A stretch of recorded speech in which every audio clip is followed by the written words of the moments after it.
अस्सलाम वालेकुम। अच्छा जी, स्प्रिंग 25 कैफ 3 क्वेश्चन नंबर 3 हम इस पे आज बात करेंगे।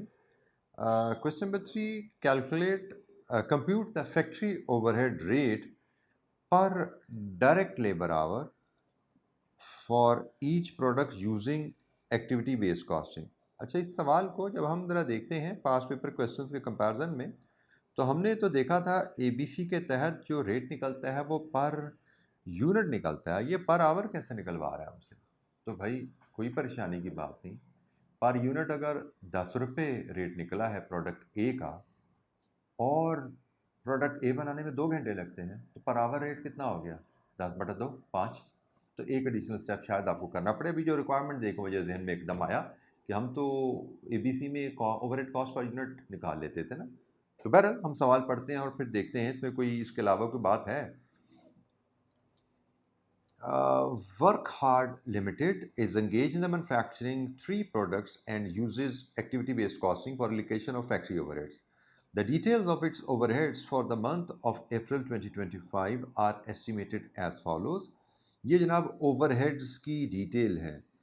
Salaries of labour supervisor rupees in thousand में है, फ्यूल एंड पावर है, repair and maintenance of machine है, repair and maintenance of factory है, ऑर्डरिंग डिपार्टमेंट्स कॉस्ट है, अदर फैक्ट्री ओवरहेड्स हैं। और ये फॉलोइंग डाटा जैसे आपको पता है इस ओवरहेड कॉस्ट को प्रोडक्ट्स में तकसीम करने के लिए उसने हमें कॉस्ट ड्राइवर्स या बेसिस दी हुई हैं। ये प्रोडक्शन इन यूनिट्स आ गई, प्रोडक्ट की रॉ मटेरियल परचेजेस पर केजीज़ में आ गए, ऑर्डर क्वांटिटीज़ आ गई केजीज़ में हर रॉ मटेरियल के लिए, direct labour hours per unit आ गए, नंबर ऑफ मशीन आवर्स आ गए, मशीन आवर्स पर यूनिट आ गए, सो नंबर ऑफ मशीन्स हैं, मशीन आवर्स पर यूनिट हैं, energy consumption per machine hour है और area occupied by each machine है। ठीक है जी। तो ये जनाब कहानी आ गई हमारे पास। हमें कहा गया जी अदर फैक्ट्री ओवरहेड्स, ये अदर फैक्ट्री ओवरहेड्स हैं, इनकी बात की जा रही है। Other factory overheads are to be distributed based on production. शायद 1 2 3 4 5 इनकी बेसिस हमें यहाँ से मिल जानी है और उसने कहा जी अदर फैक्ट्री ओवरहेड्स को आप यूनिट्स की बेस पे, उसने क्लियर गाइडेंस ही दे दी। ठीक है, बाकियों को उसने कहा खुद देख लो क्या सूटेबल है अदर फैक्ट्री ओवरहेड यूनिट्स पे। जनाब ये कहानी है। तो हमें करना क्या है, हमें टोटल ओवरहेड्स को प्रोडक्ट्स में तकसीम कर देना है एबीसी में, और उसके बाद सूटेबल जो भी कॉस्ट ड्राइवर और बेसिस हैं, और उसके बाद हमने हर प्रोडक्ट के ओवरहेड्स को उसके लेबर आवर से डिवाइड कर देना है। तो हर प्रोडक्ट का ओवरहेड पर लेबर आवर रेट निकल आएगा। ठीक है जी। तो हम इस सवाल को ज़रा फॉर्मेट में फिर ढालते हैं जनाब। बेटा ये काम करना, मेरी हेल्प करना, ये जो ब्लू स्ट्रिप पड़ी है तो पकड़ा दें मुझे। Thank you. ये मेरा स्केल था, मैं इसको पकड़ना भूल गया क्वेश्चन के लिए। मैंने अपने साथी से कहा कैमरामैन से मुझे हेल्प कर दे। अच्छा जी, हम क्वेश्चन नंबर 3 की बात कर रहे हैं जी, क्वेश्चन नंबर 3। और क्वेश्चन नंबर 3 में हमने जैसे अभी बात की कि हमें 3 प्रोडक्ट्स में ओवरहेड को तकसीम करना है। तो हमें 3 प्रोडक्ट्स के लिए 3 कॉलम यहाँ पे ड्रॉ कर लेने हैं।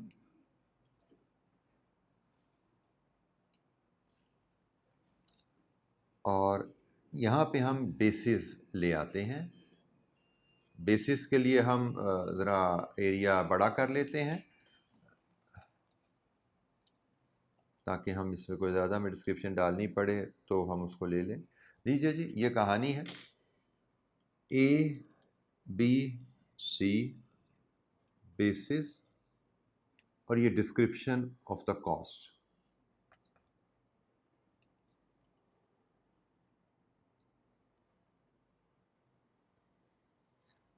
हम चाहें तो टोटल कॉस्ट का कॉलम भी यहाँ ले सकते हैं, ना भी लें तो हर्ज कोई नहीं, चले हमारे पास जगह है, हम टोटल कॉस्ट का कॉलम भी यहाँ बना लेते हैं।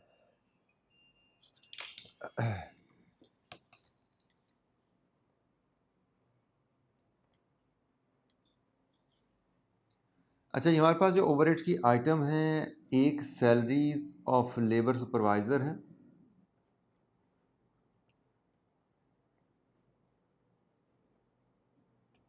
दूसरी आइटम है फ्यूल एंड पावर, तीसरी आइटम है रिपेयर एंड मेंटेनेंस मशीन की, देन है रिपेयर एंड मेंटेनेंस फैक्ट्री की,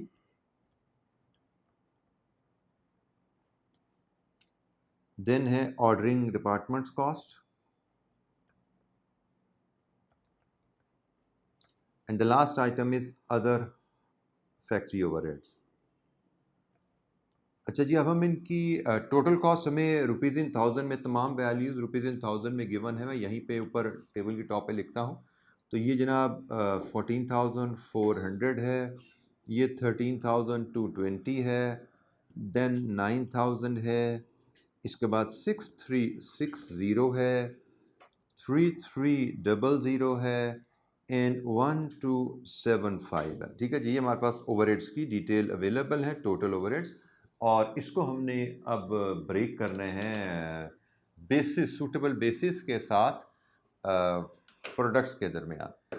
अच्छा, सूटेबल बेसिस की बात करें तो salary of factory salary of labour supervisor. अब लेबर सुपरवाइज़र का काम लेबर को सुपरवाइज़ करना है, तो हमें जो सूटेबल बेस यहाँ लगती है वो डायरेक्ट लेबर आवर्स हैं। डायरेक्ट लेबर आवर्स हमें सूटेबल बेस लगती है जी। फिर अगली हमारी कॉस्ट है fuel and power. Fuel and power के लिए हमने जो सूटेबल बेस देखी हुई है वो energy consumption per machine hour, हमें fuel and power energy produce करती है और energy consumption per machine hour, मुझे लगता है शायद ये सूटेबल बेस है।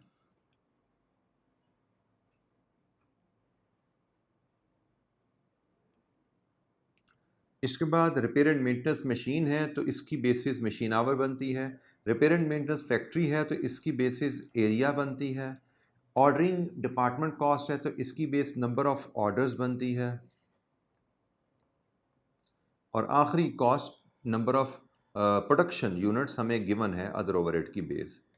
अच्छा जी, अब ये बेसिस हमें कहाँ पे, इनके लिए हम बेसिस के लिए एक वर्किंग बना लेते हैं, एक वर्किंग वन, जिसमें तमाम बेसिस को हम अपने सामने अरेंज करके ले आते हैं, क्योंकि बेसिस हमें रेडीली अवेलेबल है नहीं।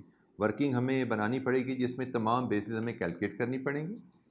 तो जनाब इसी तरह हम प्रोडक्ट ए बी सी के लिए 3 कॉलम बना लेते हैं और वहाँ पे हर बेस की वैल्यू हम यहाँ पे डिटरमिन कर लेते हैं जो हमने वहाँ से पिक की है।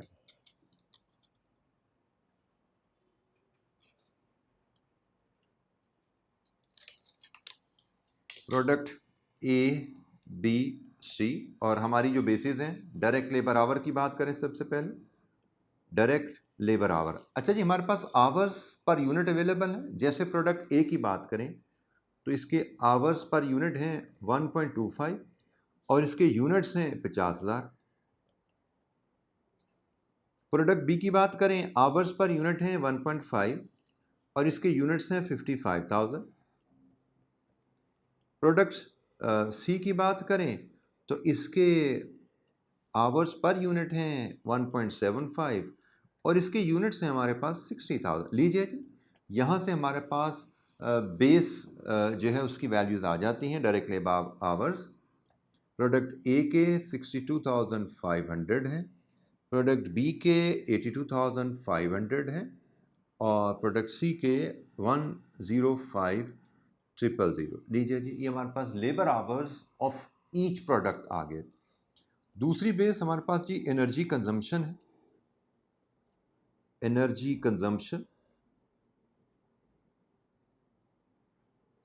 एनर्जी कंजम्पशन हमें गिवन है जी per machine hour 6 kilowatt per machine hour. लेकिन उससे पहले फिर इसके बाद हमें मशीन आवर्स कैलकुलेट करने पड़ेगा ना, फिर हमें मशीन आवर्स पहले वो भी कैलकुलेट कर लेने चाहिए। और मशीन आवर्स भी हमें आवर्स में पर यूनिट में दिए गए हैं। तो ये जनाब 0.3 इंटू 50,000 और ये product A. Product B 0.36 into 55,000 और प्रोडक्ट सी 0.42 इंटू 60,000। यहाँ से हम मशीन आवर ले लेते हैं जी। मशीन आवर्स की वैल्यू बनती है जी ये 15,000, देन 19,800, देन 25,200। ये हमारे पास मशीन आवर आ गए। अब एनर्जी कंजम्पशन देख लें तो एनर्जी कंजम्पशन हमें उसने गिवन है जी 6 kilowatt per machine our. Product ए की 6 किलोवाट,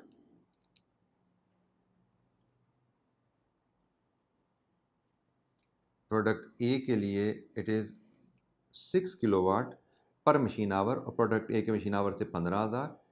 प्रोडक्ट बी के लिए it is 10 kilowatt per machine our, और मशीन आवर है 19,800। प्रोडक्ट सी के लिए it is 15 kilowatt per machine our, और मशीन आवर है 25,200। लीजिए जी, यहाँ से एनर्जी कंजम्पशन की हमें किलोवाट आवर्स मिल जाते हैं। प्रोडक्ट ए के 90,000, प्रोडक्ट बी के 1,98,000, प्रोडक्ट सी के 3,78,000।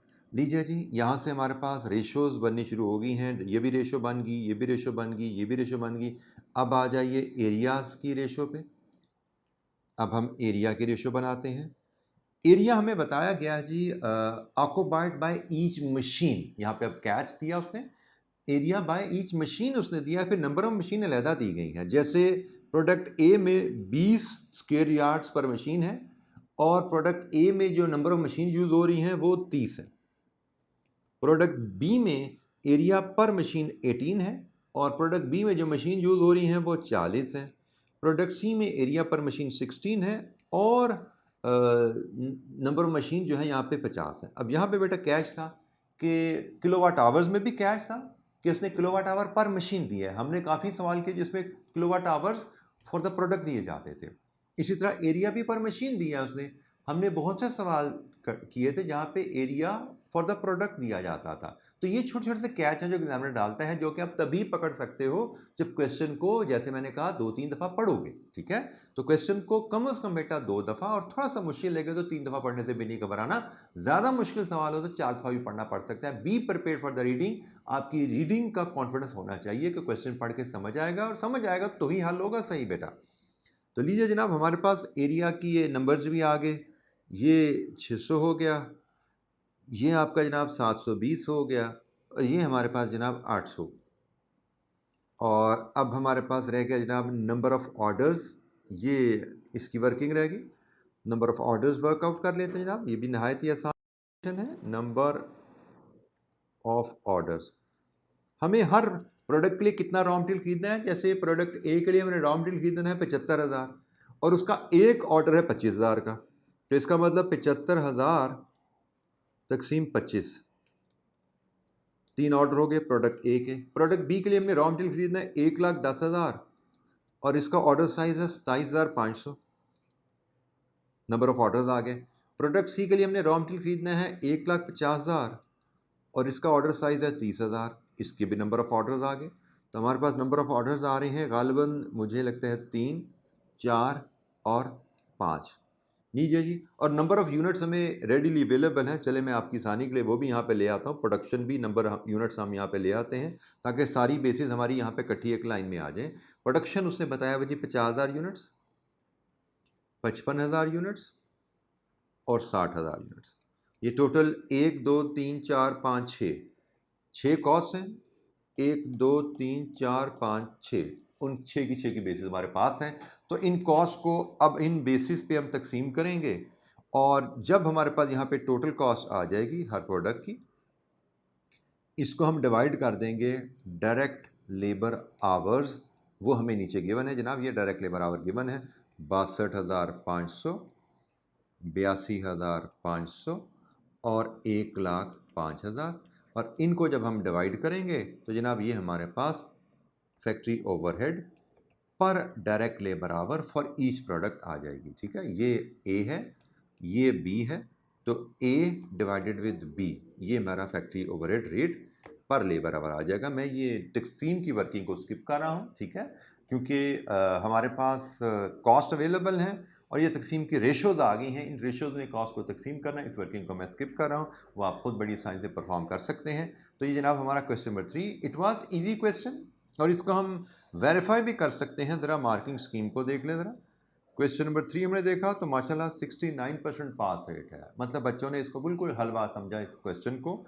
पहले क्वेश्चन 1 और 2 की तरह ये भी 60s में है। क्वेश्चन नंबर 4 भी अगर हम अभी देखेंगे, उसको भी डिस्कस करेंगे जल्दी इंशाअल्लाह, तो उसका भी रेट हम देख रहे हैं 60s में ही आ रहा है। ठीक है, तो चलें जी, ये क्वेश्चन तो हमारा इस तरह कंप्लीट हुआ। आई होप आपको इस क्वेश्चन को परफॉर्म करने में कोई दिक्कत नहीं होगी।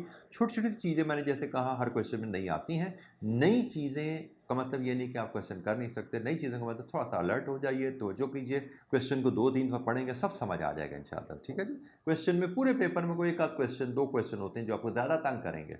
लेकिन ज़्यादातर सवाल आपके लिए बड़ी आसानी से 2 से 3 रीडिंग में मैनेज हो जाते हैं इंशाअल्लाह, ठीक है जी? Thank you very much.